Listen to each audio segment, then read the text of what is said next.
71 এবং 24 একটু পিছাইতে হবে আপনার, আলাদা কিছু নয়, বরং 24-এর গণ অভ্যুত্থানের মধ্য দিয়ে 71-এর যে স্পিরিট সেটি পুনর্জীবিত হয়েছে।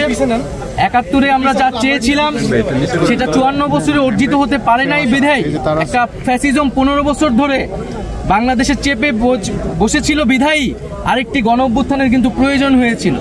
ফলে আমরাও কিন্তু 71-এ যে সাম্যের কথা বলা হয়েছিল, 24-এ কিন্তু সেই বৈষম্যহীন সমাজের কথাই আমরা বলছি।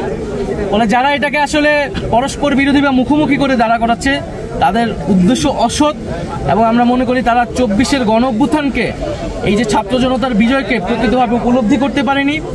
এই যে নতুন তরুণরা নেমে এসেছে, নতুন সময়ের যে বার্তা, সেই সময়ের বার্তাকে তারা ধারণ করতে পারছে না।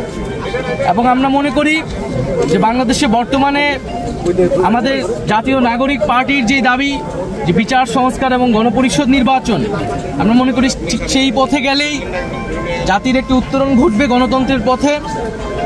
সংস্কার এবং বিচারবিহীন যদি নির্বাচন দেওয়া হয় এবং কেবল কোনো একটি দলকে ক্ষমতায় বসানোর জন্যই যদি নির্বাচন চাপিয়ে দেওয়া হয় সংস্কার এবং বিচার ছাড়া, তাহলে তা অবশ্যই মেনে নেওয়া হবে না।